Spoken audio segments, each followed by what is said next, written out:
வணக்கம். நான் தனிஷா கணேஷ், துரியன் துங்கல் தமிழ் பள்ளி மாணவி. நான் எய்ட்ஸ் நீலாம் திட்டத்தில் புத்தகங்களை பதிவிடும் முறையை விளக்கப் போகிறேன். வாருங்கள் பார்ப்போம். முதலில் கொடுக்கப்பட்ட லிங்கில் நுழைய வேண்டும். அதில் வரும் முதல் இணைப்பினை தட்ட வேண்டும். மாணவர்கள் ஐடி டெலிமாவை பயன்படுத்த வேண்டும். புதிதாக நுழையும் பொழுது முதலில் பெயர் மற்றும் STKT துரியன் துங்காலை தேர்வு செய்ய வேண்டும். பிறகு கூட்டல் போல இருக்கும் ஒரு சின்னத்தை தட்ட வேண்டும். முதலாவதாக நாம் தேர்ந்தெடுத்த புத்தகம் எந்த வகை புத்தகம் என அறிந்து அதன்படி ஒரு மூலத்தை தேர்ந்தெடுக்கவும்.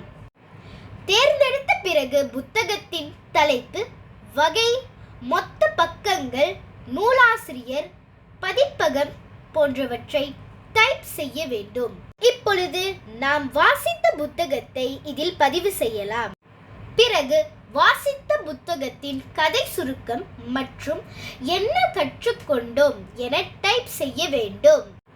இறுதியாக அனைத்து தகவல்களையும் சரியாக டைப் செய்திருக்கிறோமா என்று சரிபார்த்துவிட்டு சப்மிட் செய்ய வேண்டும். அவ்வளவுதான். நாம் இப்பொழுது வேறு புத்தகங்களையும் பதிவு செய்யலாம். மறவாமல் புத்தகங்களை பதிவு செய்யுங்கள். நன்றி.